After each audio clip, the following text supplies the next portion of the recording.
Hello Food and Voyage subscribers and viewers. இன்னைக்கு நம்ம சேனல்ல வந்து நம்ம சுண்டல் பொடியோட ரெசிபி பார்க்க போறோம். சுண்டல் பொடி வந்து நம்ம எல்லாருக்குமே ரொம்ப யூஸ்ஃபுல்லா இருக்கும், ரொம்ப ஹேண்டியா இருக்கும் நான் வந்து நினைச்சேன்.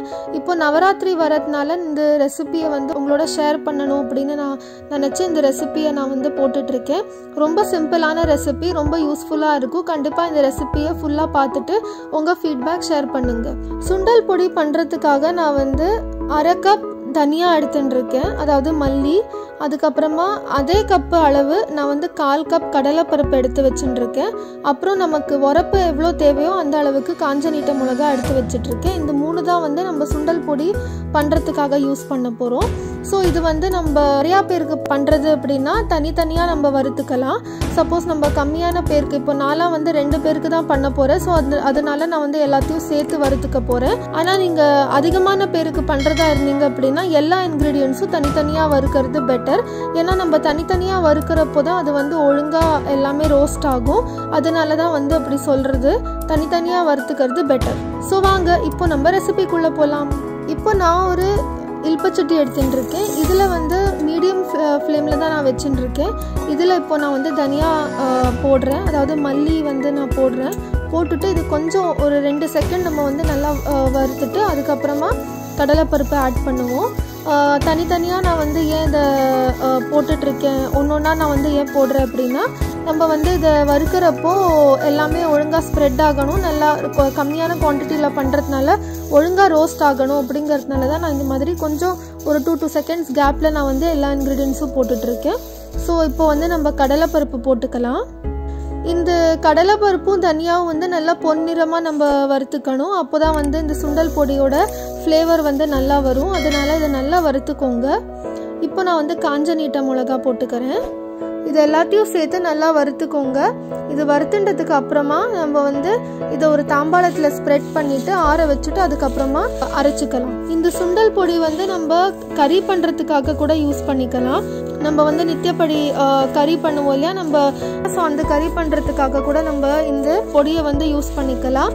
கறி பண்ணுறதா இருந்தோம் அப்படின்னா நம்ம கூடவே இன்னும் ரெண்டு இன்க்ரீடியன்ட்ஸ் நம்ம வந்து சேர்த்துக்கலாம். அதாவது உளுத்தம் பருப்பு, அதுக்கப்புறம் பெப்பர் நம்ம சேர்த்துக்கலாம், கூடவே ஜீரகமும் சேர்த்துக்கலாம். நம்ம வந்து நவராத்திரிக்காக இது பண்ணுறதுனால நான் வந்து ஜீரகம், மிளகு, அப்புறம் உளுத்தம் பருப்பு சேர்த்துக்கல. ஏன்னா பொதுவாக என்ன சொல்கிறா அப்படின்னா, நம்ம வந்து ஃபாஸ்டிங் பண்ணுறப்போ, அதாவது நவராத்திரியும் போது நம்ம எல்லாருமே வந்து நோன்பு பிடிப்போம் இல்லையா.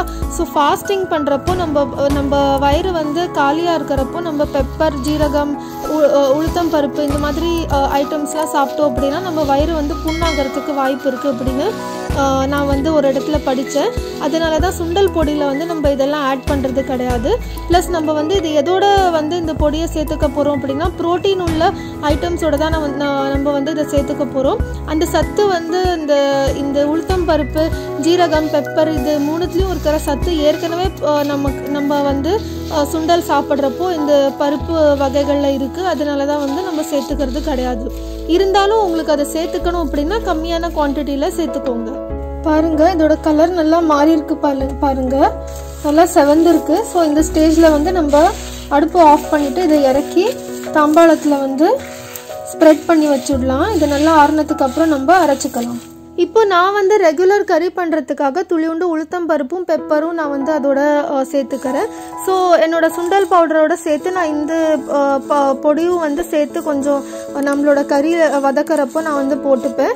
இதில் வந்து நம்ம எக்ஸ்ட்ராவாக காரப்பொடி, ஜீரகப்பொடியெலாம் ஆட் பண்ண தேவையே கிடையாது.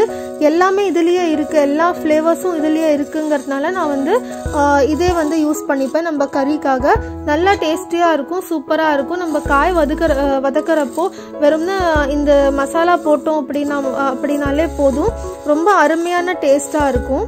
ஸோ இப்போ பாருங்க, நம்ம சுண்டல் பொடி வந்து அரைக்கிறதுக்கு ரெடியாக இருக்குது. நம்ம தாம்பாளத்தில் வந்து ஸ்ப்ரெட் பண்ணி வச்ச இன்க்ரீடியன்ட்ஸ் எல்லாமே சூப்பராக ஆறிடுச்சு.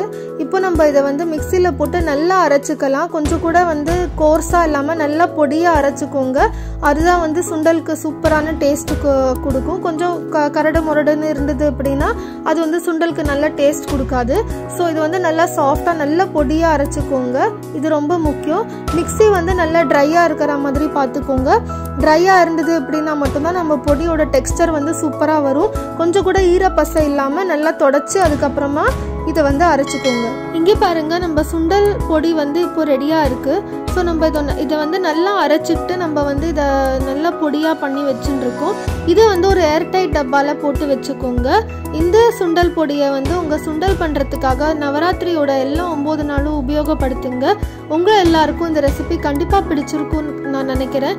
இந்த ரெசிபி நீங்கள் என்ஜாய் பண்ணியிருக்கீங்க, இந்த வீடியோ நீங்கள் என்ஜாய் பண்ணியிருக்கீங்க அப்படின்னா கண்டிப்பாக லைக், ஷேர் அண்ட் சப்ஸ்கிரைப் பண்ணுங்கள். உங்கள் சப்போர்ட்டுக்கு ரொம்ப ரொம்ப தேங்க்ஸ்.